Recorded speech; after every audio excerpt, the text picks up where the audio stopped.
강원도 어느 이제 고속도로 터널이 있는데 그 터널에서 교통사고가 자주 났다고 합니다. 그래서 사람들이 소문이 그 터널 안에는 이제 귀신들이 너무 많아서 이제 운전자들이 운전을 하면서 그 귀신에게 홀린다는 것입니다. 그 소문이 계속 나고 실제로 또 교통사고가 많이 났습니다. 그래서 어느 방송사에서 이 원인이 뭘까? 그래서 그 원인을 밝히기 위해서 우리나라 유명한 무당하고 또 교통 전문 과학자하고 둘을 데리고 가서 그 원인을 찾기로 했습니다. 이제 이 무당이 차를 타고 가면서 이제 어떤 귀신의 그런 걸 이제 몸으로 이렇게 느끼는 것입니다. 그러니까 자기도 당해낼 수 없는 엄청난 그 세력이 몰려온다는 것입니다. 자기도 쓰러질 정도로 이곳이 엄청난 곳이다. 어떻게 할 수가 없는 곳이다. 그걸 느끼고 그걸 이제 이야기를 합니다. 또 이제 교통 전문가인 이제 과학자가 전체적으로 이렇게 쭉 그 점검을 하고 난 다음에 여기에 사고가 많이 일어나는 것은 터널을 잘못 팠다는 것입니다. 이 터널의 구조가 잘못됐다는 거죠. 그게 뭐냐 하면 첫 번째 이유가 그 터널 안에 하고 터널에 이제 진입을 할 때 들어갈 때의 그 조도 밝기가 너무 이게 차이가 많이 난다는 것입니다. 그래서 그 산 언덕에서부터 이제 햇빛이 비칠 때에 그 각도가 문제가 있어가지고 어떤 그런 이제 위치에 딱 되면 그때 운전할 때는 굉장히 위험하다는 것입니다. 예를 들어서 우리가 이제 태양을 오래 이렇게 보고 있다가 갑자기 이제 글을 읽으려고 하면은 보이지 않는 것처럼 이런 어떤 구조적인 문제가 있다. 그리고 이제 그 자기들 나름대로 그걸 이제 그 원인을 이제 밝혀냈습니다. 그리고 이제 그 무당에게 물어봅니다. 어떻게 해야 좋겠냐? 그랬더니 자기 힘으로는 이제 어렵고 그보다 더 좀 센 그런 그 무당을 불러가지고 거기 원래 이제 그 파지 말아야 될 귀신들이 거기 있는 곳을 손을 대가지고 했기 때문에 그걸 잘 풀어줘야 된다는 거예요. 풀어줘야 이제 사고가 나지 않는다. 그런 이제 그 이야기를 했습니다. 이 답이 없는 거죠. 결국은 이건 뭘 지금 이야기하고 있느냐 하면 우리나라 문화에 대한 이야기예요. 그런 문제만이 아니고 어떤 문제가 딱 일어나면 우리 이제 일반적인 뭐 신앙인들도 그럴 수 있고 뭐가 이게 그 문제가 있는 거 아니냐. 그래서 점을 봐야 되고 구술해야 되고 뭔가 이 그 팔자가 뭐가 이게 문제가 있다. 이렇게 이제 받아들여요. 일반적으로. 그래서 우리나라 교회당 못지않게 무당집이 많습니다. 우리나라가. 그래서 연말 연시가 되면은 많은 사람들이 찾아갑니다. 여기도 그 찾아가는 사람 있을 수 있고 또 전에 그런 사람 있을 것입니다. 그럼 신문 보십시오. 잡지, 인터넷, 스마트폰, TV에까지 오늘의 운세에 대해서 깔려 있습니다. 그 내용들이. 또 대학 카페는요. 젊은이들에게 점을 쳐주는 유명한 점쟁이들이 모여있는 카페도 있습니다. 많은 사람들이 돈을 주고 찾아가서 하루 운세 또 앞으로 자기 운세에 대해서 가서 점을 봅니다. 여러분 거기서 끝나지 않습니다.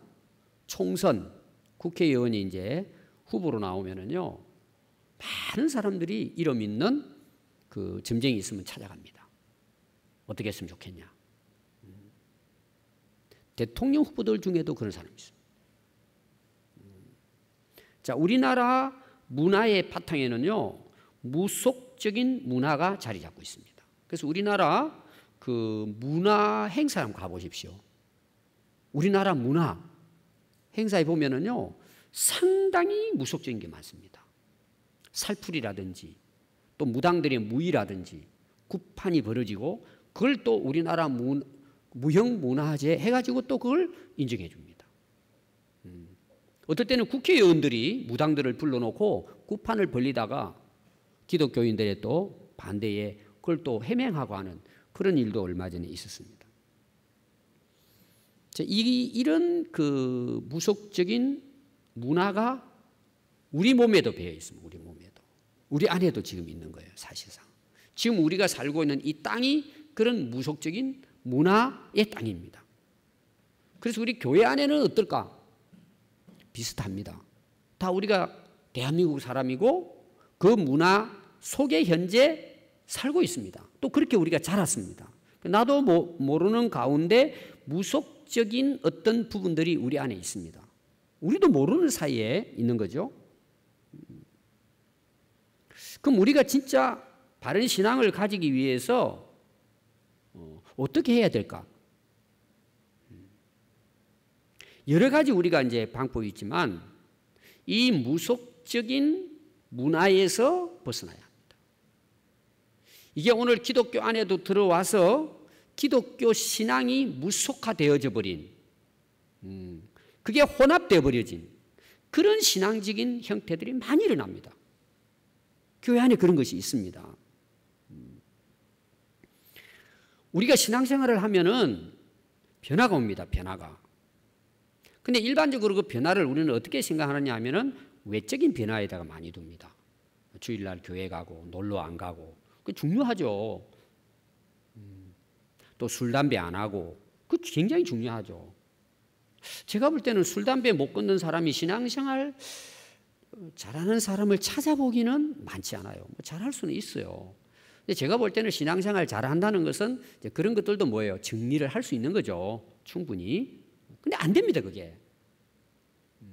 그런 어떤 우리가 외적인 부분도 많이 있어요. 우리가 신앙인이 된다는 부분에 있어서. 진짜 중요한 부분은 보이지 않는 부분이에요. 이거는 사람들이 아무도 몰라요. 어떤 경우는 자기도 몰라요. 자기도 거기 빠져 있는 거예요. 하나님은 아시겠죠. 또 귀신도 알겠죠. 실제로 우리 신앙의 깊은 원인은 영적인 문제입니다. 보이지 않는 부분이에요. 거기 내가 물을 먹어버리니까 모르는 거예요.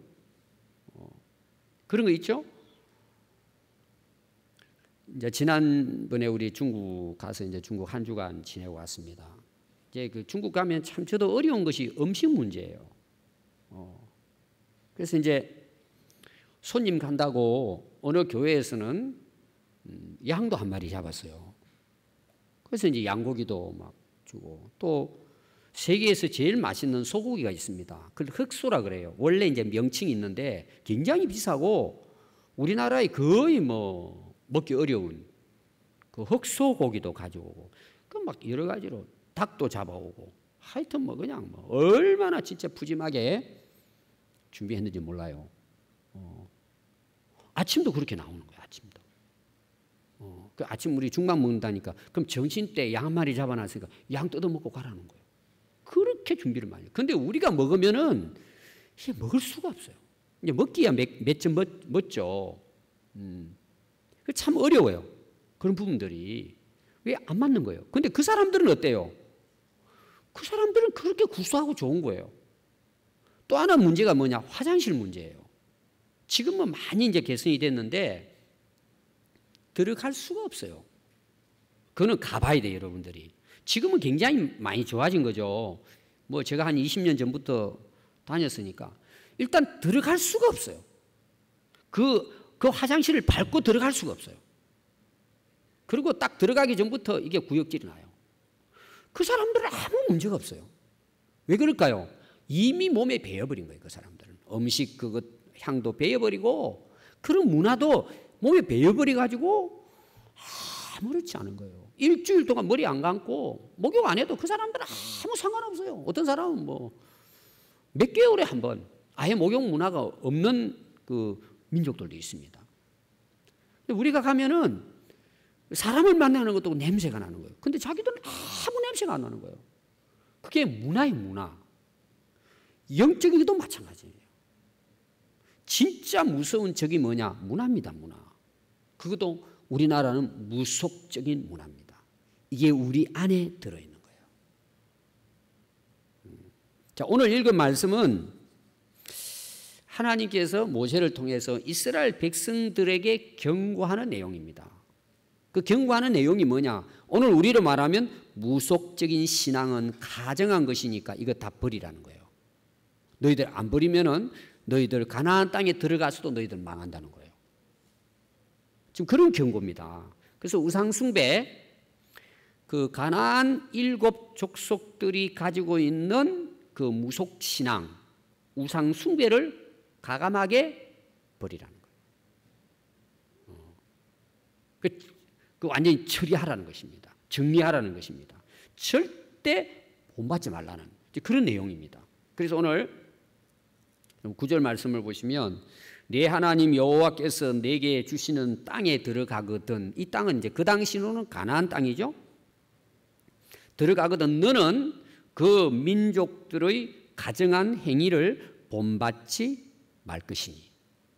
오늘 그 내용은 하나님께서 이스라엘 백성들에게 약속의 땅에 들어가면 그 땅에 살고 있는 민족들의 가증한 행위들은 본받지 말라는 거예요. 이것이 오늘날 우리에게는 가나안 땅은 하나님의 영원한 나라입니다. 그리고 또 하나 가나안 땅은 예를 들면 교회라고 볼 수 있습니다. 예를 들면 다시 말하면 하나님을 섬기고 있는 우리의 신앙생활 자체가 우리가 이미 가나안 땅에 들어와 있다라고 우리가 해석할 수 있습니다. 신앙생활을 하는 거죠. 그러니까 세상에 있다가 하나님께로 돌아온 거예요. 하나님 안에 예수님 안으로 들어온 거죠. 신앙인이 된 겁니다. 우리가 지금 예수님 믿고 바로 천국 가는 게 아니잖아요. 참 저는 그러면 좋을 것 같아요. 오늘 그냥 예수님 만나고 예수 믿고 거듭나 세례 딱 받고 너 바로 와라. 그리고 그냥 직행으로 그냥 하늘나라 가버리면 너무 좋을 것 같아요. 아멘입니까? 소리가 별로 안 들리네요. 그렇게 안 되잖아요, 우리가. 10년을 살고 20년을 살고 50년을 살고 60년을 살다 가잖아요. 그럼 우리가 예수 믿고 이 세상 사는 동안에 신앙 안에 있는 우리는 뭐예요? 실제로는 이 세상에 있지만 가나안에 사는 것 같은 거예요. 이스라엘 백성들이. 이스라엘 백성들도 그러잖아요. 약속의 땅 가나안 땅에 들어갔지만 그 나라 가나안이라고 하는 우상 숭배자들과 함께 살잖아요. 싸우고 이렇게 하잖아요. 똑같다고 저는 봅니다. 그럼 우리가 이 세상에 살아가는 이 세상은 어때요? 불완전합니다. 그래서 어떻습니까? 많은 문제들이 이 세상 안에는 있고 교회 안에도 있고 여러분 가정에도 있습니다. 다 있는 거예요. 다. 그럼 우리가 이 세상에서 정말 싸워야 될 게 뭐냐 하면은 세상 문화예요. 우리나라로 말하면 무속 신앙이에요. 그 가나안인들이 섬기고 있는 그 민족들이 섬기고 있는 가증한 일을 본받지 말라는 것은 그거는 우상 숭배, 그들의 무속 신앙을 이야기하는 것입니다. 절대 너들은 본받지 말아라. 하나님 보실 때 그것은 가증한 것이라는 겁니다. 가증한 건 뭐예요? 하나님이 굉장히 싫어하는 일이라는 거죠. 그래서 로마서 12장 2절에 보면 너희는 이 세대를 본받지 말고 오직 마음을 새롭게 함으로 변화를 받아 하나님의 선하시고 기뻐하시고 온전한 뜻이 무엇인지 분별하도록 하라는 거예요. 변화되어야 된다. 그럼 변화가 뭐예요? 이 세대를 본받지 말라. 그럼 이 세대는 뭐냐? 여러 가지 있을 수 있지만 우리가 이제 신앙적인 면에서는 가증한 행위, 우상 숭배, 이 땅의 무속 신앙을 이야기하는 것입니다. 그럼 그 내용들이 뭘까? 10절에 나오죠. 그의 아들이나 딸을 불 가운데로 지나게 하는 자나. 그 당시 이제 그 신앙 중에 몰렉 신이 있어. 몰렉. 그 신을 감동시켜 가지고 신으로부터 도움을 받기 위해서 그게 달하면 어떤 일이 일어나느냐 하면은 자기 자식을 불로 태워서 바치는 거예요, 제물로. 그리고 우리 문제 해결해 달라는 거예요. 특히 이제 나라 일이나 큰 일이 있을 때. 옛날 우리나라 아마 제주도에 그 이기풍 목사님 선교로 가실 때 그 영화에 보면 나오죠. 아가씨를 신에게 바쳐서 이런 이제 내용이 나옵니다. 그 이제 그 영화화 만든 거죠. 또 이제 용왕신에게 또 이렇게 이쁜 아가씨를 또 이렇게 바치면은 뭐 그 풍어를 이루고 이런 이제 우리나라 무속 그 신앙도 있죠. 그런 이제 아이를 바쳐서라도 문제 해결하려고 하는 그런 몰렉 신에게 아이를 바치는. 그 다음에 점쟁이, 알죠 여러분? 점쟁이 기흉을 말하는 자들이죠. 앞으로 잘 될 것 못 될 것. 또 요술하는 자, 속이는 거죠. 마법을 하는 자입니다. 그 다음 무당입니다. 여러분 무당도 아시죠? 진언자예요. 진언자. 어떤 뭔가 그 신으로부터 받아가지고 교훈을 전달하는 자. 그 다음에 신접자, 신과 교통, 이걸 영매라고도 하죠. 신과 만나는 거예요. 만나가 신으로부터 이제 어떤 길을 받고 신으로부터 어떤 능력을 이제 받는 거죠. 그 다음에 박수. 우리나라는 주로 이제 남자 무당을 박수 무당이라 그러죠. 똑같은 무당이죠. 그 다음 마지막에 초혼자입니다. 초혼자. 초청하는 거예요. 혼을. 죽은 영혼을 불러내는 거예요. 불러내가지고 물어보는 것입니다. 우리나라에도 무당 중에서 이 초혼자들이 많이 있습니다. 그래서 자기가 흉내를 내죠. 아기 흉내도 내고 할아버지 흉내도 내고 할머니 흉내도 내요. 근데 실제로 들어보면 비슷하게 이야기합니다. 근데 오늘 이 말씀 뭐예요? 그것을 용납하지 말라는 거예요. 이런 일이 일어날 수 있어요. 영적 세계에서 일어날 수 있습니다. 근데 뭐예요? 이 모든 것들은 하나님 앞에서 뭐라는 거예요? 가정한 것들이라는 거예요. 절대 용납하지 말라는 거예요. 이런 것에 대해서 이걸 본받지 말라는 거죠. 그래서 12절에 보면 이런 일을 행하는 모든 자를 여호와께서는 가증히 여기시나니 이런 가증한 일로 말미암아 내 하나님 여호와께서 그들을 내 앞에서 쫓아내시느니라. 결국 이스라엘 백성들이요, 이런 경고의 말씀을 받고도 가나안에 들어가서 그들을 다 쫓아내지 않고 짝합니다. 짝한 자들이 생겨납니다. 결국은 이스라엘 백성들이 이런 것들을 완전히 몰아내지 않았기 때문에 결국은 이스라엘 백성들이 망하는 하나의 원인이 됩니다. 그래서 이스라엘 역사를 보면 남북이 나누어지는 문제, 나누어지고 난 다음에 역사 전부 다 우상숭배와 다 관련되어 있습니다. 그래서 악한 왕과 선한 왕을 구분하는 것도 우상숭배 문제입니다. 이게 우리가 올 때는 참 쉽게 들릴지 몰라도 실제로 우리의 영적인 내면도 이렇게 딱 열어보면은 굉장히 문제가 많을 것입니다. 본받지 말고 가정하게 여기고 용납하지 말라 그러는데 이미 우리 안에 용납되어진 이런 하나님 앞에 가정한 잘못된 그런 무속적인 것들이 우리 몸 안에 아직 있다는 거예요. 어떻게 보면 여러분 우리가 회개라고 하는 것은 여기에서 완전히 벗어나는 거예요. 용납하지 말라는 것입니다. 14절 말씀에도 보시면 네가 쫓아낼 이 민족들은 기륭을 말하는 자나 점쟁이의 말을 듣거니와 네게는 네 하나님 여호와께서 이런 일을 용납하지 아니하시느니라. 한마디로 말하면 이스라엘 백성들에게 가나안 우상 숭배, 무속 문화는 하나님 앞에 가정한 것이라는 것입니다. 왜 여러분 이것이 하나님 앞에 가정하고 우리가 본받지 말고 용납하지 말아야 될까요? 결론은 간단합니다. 우리 인생, 우리 미래는 이 인류의 모든 역사, 우리의 생사하복은 하나님의 권한 안에 있습니다. 하나님이 결정하신다는 것이죠. 여러분 인간들의 무속 신앙은 결국 뭐예요? 하나님을 향한 우리의 신앙을 무너뜨립니다. 특히 하나님을 신뢰하지 못하고 하나님 말씀을 불신하고 하나님을 불순종하게 만드는 일들을 이끌어냅니다. 그래서 하나님은 절대 용납하지 말라는 것입니다. 그 다음 오늘 마지막 13절 말씀 부분을 보시면 너는 내 하나님 여호와 앞에서 완전하라 그랬습니다. 거기 여호와 앞에, 이 앞에라는 말은 이런 다른 의미도 있습니다. 함께라는 의미도 있습니다. 하나님과 함께 이런 뜻이 있습니다. 그럼 그 뒤에 나오는 완전이라는 말이 나와요. 완전하라. 여러분 우리가 하나님께 어떻게 앞에서 완전할 수 있습니까? 여기 완전하다는 것은 하나님과의 관계에서의 완전을 말하지 우리가 윤리 도덕적으로 아무 흠이 없다 이런 의미로 사용한 것은 아닙니다. 그럼 왜 이 말씀을 하셨느냐? 앞에 나오는 우상 숭배와 관련이 되어 있는 내용이에요.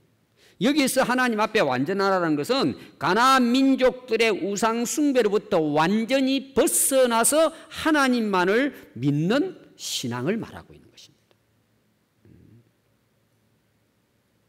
저희들이 이번에 이제 중국 방문을 해서 새벽 일찍 일어나가지고 중국밥을 준비했어요. 중국밥을 이렇게 해가지고 진짜 맛있게 막 한국에서 가져가가지고 가능하면 우리가 길에서 보내는 이제 시간이 많으니까 차 타고 그리고 중간에서 뭐 휴게소 같은데 가서 이제 식사를 하려 그러면은 못 먹어요 그것은. 그래서 이제 그 중국밥을 준비를 하고 갔는데 먹을 때 보니까 없는 거예요. 그 찾다가 그냥 없는 줄 알고 지났다가 다음 날인가 이렇게 박스를 여니까 거기 참 고스란히 박스 안에 들어있는 거예요. 그래서 이제 잘 됐다 그러고 이제 여러가 먹으려 그러니까 어떤 분이 제가 냄새 맡아보라 그랬더니 뭐 어느 정도 괜찮은데 냄새가 좀 난대. 그거 먹으면 어떻게 돼요? 그 신 거 먹으면 어떻게 돼요? 우리 전부 다 배탈 나가지고 병원에 누워 있어야 돼요. 배탈 한번 나면은요 여행 다니면서 큰일 납니다. 장염 걸리고 그래서 그거 뭐예요? 조금 쉬었어요. 뭐 대충 먹어도 뭐 되는 사람도 있을 거야 아마 위가 좋은 사람들은. 얼마나 아까워요. 새벽부터 일어나가지고 쌌는데 따버리라 그랬어요 전부 다. 여러분 가정이라는 말이 뭔 줄 아세요? 쉽게 표현하면 신앙이 쉬어버린 거예요. 왜 쉬죠? 세균이 들어간 거예요. 오래되니까 세균이 번식을 한 거예요. 여러분 먹습니까? 그거 아이고 아깝다. 여러분 우리 영적으로 쉬어 있고 세균이 침범을 하면요 썩습니다. 변질됩니다. 나중에 못 먹습니다. 가정하다는 것은 하나님이 토해내신다는 것입니다. 버립니다. 세속적인 것과 신앙이 혼합되면은요, 그건 가증한 겁니다. 결국 하나님으로부터 버림을 당합니다. 사무엘상 28장 내용에 보면은 이제 사울 왕이 나와요. 간략하게 설명하면 이겁니다. 전쟁이 일어난 거예요. 그 하나님께 기도를 합니다. 하나님, 선지자도 돌아가셨고, 뭐 특별히 하나님 그 말씀도 안 해주시고 어떻게 합니까? 하고 하나님께 물었더니 아무 반응이 없는 거예요. 사울 왕에게. 그 사울 왕이 이 전쟁을 어떻게 치러서 이겨야 되는데 위급하잖아요. 그리고 신하를 불러가지고 야 좀 이렇게 그 점쟁이 중에서도 아주 좀 신기가 있고 뭔가 좀 이렇게 능력 있는 그 신접한 여인을 좀 찾아봐라. 그랬더니 엔돌이라고 하는 곳에 아주 유명한 그 점쟁이 그 여자 점쟁이 있다는 소식을 듣고는 왕이 변장을 해가 찾아갑니다. 모르는 척 해가지고 가가지고 이제 물어보려고 갔더니 점쟁이가 안 거예요. 사울 왕인 줄을. 결국은 이제 사울 왕이 이제 이야기를 합니다. 그 신접한 여인에게 그 좀 도움을 그 받았으면 좋겠다. 그럼 어떻게 해줬으면 좋겠냐? 죽은 사무엘 선지자를 좀 불러달라는 거예요. 그거 내가 할 수 있다고. 그러게 이제 사무엘 선지자를 불러내는 거예요. 그게 딱 나타났는데 그 이제 물어봐요. 사울 왕이 어떻게 생김새가 어떠냐? 수염이 나고 어떻게 이렇게 이런 모양을 하고 그 사무엘 선지자다. 내가 이렇게 좀 말을 할 테니 좀 물어봐라. 그 이제 그 사무엘 선지자가 말하는 걸 듣고 이 사울 왕에게 이야기해 줍니다. 뭐라고 그 사무엘 선지자가 이야기하냐면 여호와께서 너를 떠나 내 대적이 되셨거늘 내가 어찌 내게 묻느냐? 여호와께서 나를 통하여 말씀하신 대로 내게 행하사 나라를 내 손에서 떼어 내 이웃 다윗에게 주셨느니라. 내가 여호와의 목소리를 순종하지 아니하였기 때문이다. 하고 이 신접한 여인이 사무엘의 말을 전하는 거예요. 근데 그 내용을 잘 보면은 이미 사무엘 선지자가 사울에게 전한 말이에요. 네가 나를 떠나서 행했을 때는 하나님께 물어도 답하지 않을 것이다. 그리고 결국은 사울이 망할 것에 대해서 예언을 합니다. 그럼 여러분 초혼자잖아요. 이거는 가짜입니다. 사단 마귀가 그렇게 그 사람들을 통해서 흉내를 내는 거죠. 그래서 전한 그 말에 대해서 이제 사울 왕이 알려준 겁니다. 그 내용이 뭐냐면 중요한 것은 하나님께 물어야 될 사울 왕이 하나님의 응답이 없다고 그냥 한번 오늘 우리로 말하면 기도하고는 자기 마음대로 살았다는 거예요. 그리고 옛날에 자기가 그렇게 섬겼던 그런 우상숭배, 그 신접한 여인을 찾아가서 행하는 그런 것으로 이 일들을 처리하려고 했다. 결국 뭐예요? 사울 왕은 죽임을 당하게 됩니다. 여호수아 24장 14절 말씀 보면 여호수아가 이제 이스라엘 백성들에게 가나안 땅에 들어가서 이제 결정적인 그 결단을 하라고 이야기합니다. 그 말씀이 뭐냐 하면 이제 여호와를 경외하며 온전함과 진실함으로 그를 섬기라. 너희가 섬길 자를 오늘 택하라. 오직 나와 내 집은 여호와를 섬기겠노라. 선택하라는 거예요. 나는 오직 나와 내 집은 여호와만을 섬기겠다는 것입니다. 여러분, 우리 인생은 내게 달려있는 것도 아니고 부모에게 달려있는 것도 아니고 나라에 달려있는 것도 아니고 무당들이, 신접한 여인들이, 점쟁이들이 말하는 데 달려있는 것도 아니고 우리의 오늘도 내일도 영원한 우리 인생도 하나님께 달려있습니다. 그럼 우리가 어떤 신앙을 가져야 될까? 결론은 하나님만 섬기는 것입니다.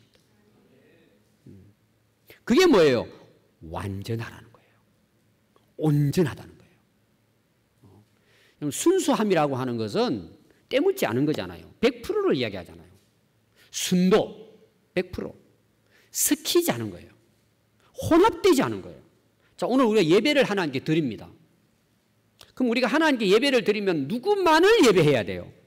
하나님만 예배하는 거예요. 우리가 기도를 해요. 누구에게 기도해야 돼요? 하나님께만 기도해야 되는 거예요. 우리가 찬양을 해요. 하나님께만 찬양하는 거예요. 우리가 정말 하나님 주신 사명이 있어요. 그 사명을 감당할 때 그 사명만을 위해서 감당하는 거예요. 다른 게 섞여버리면은 그건 완전하지 않은 거예요. 하나님의 역사는 누구에게 일어나느냐? 똑똑한 사람이 아니에요. 능력 있는 사람이 아니에요. 하나님만 섬기는 믿음의 사람이에요. 하나님 앞에서 완전하고 온전한 믿음의 사람이에요. 주님, 저는 주님밖에 없어요. 주님만을 절대 신뢰하고 주님의 말씀만을 절대 신뢰하고 믿고 순종하는 삶이 하나님 앞에서 완전한 자예요. 거기에 하나님의 역사가 일어나는 것입니다. 오늘 우리는 내 인생에 대해서 여러 가지 고민하고 염려하고 걱정합니다. 세상 사람들이나 우리나 걱정거리는 똑같습니다. 또 오늘 내 모습을 보니까 앞으로 미래가 불투명해요. 내 앞으로 어떻게 살까? 여러분, 그런 걱정과 염려가 되지 않겠습니까? 많이 될 것입니다. 그런데 그 문제의 해결점은 여러분 다른 데 있지 않습니다. 하나님 앞에서 완전해지면 됩니다. 하나님을 절대 신뢰하고 하나님의 약속의 말씀을 붙들면 그게 능력입니다. 일입니다. 염려, 걱정, 괴로움, 근심, 초조함, 불면증 다 이깁니다. 100% 하나님만을 신뢰하고 믿고 의지하는 그 믿음이 우리 인생을 결정합니다. 여러분들이 아직까지도 그냥 세상에 한 발, 교회당에 한 발, 여러분 그런 신앙 해가지고는 절대 여러분 기도해 보십시오. 시간 낭비입니다. 시간 낭비. 그렇게 예배 드려 보십시오. 시간 낭비입니다. 오늘 여러분 마음에 딱 결단하십시오. 이 세상의 민족, 이 세상 사람들이 가지고 있는 습관, 무속신앙, 여러분 100% 내려놓으십시오. 우리의 운세가 거기 달려있는 게 아닙니다. 우리의 인생은 생사화복이 하나님께 달려있습니다. 오늘 우리 모든 성도들이 오늘 결단하시고 하나님 앞에서 완전한 믿음의 사람으로 살아간다면 앞으로 여러분 인생은 승리할 수 있습니다. 앞으로 우리 인생은 희망이 있고 하나님이 지금도 살아계신다는 하나님의 역사를 우리가 모두 경험하게 될 줄로 믿습니다. 기도하겠습니다.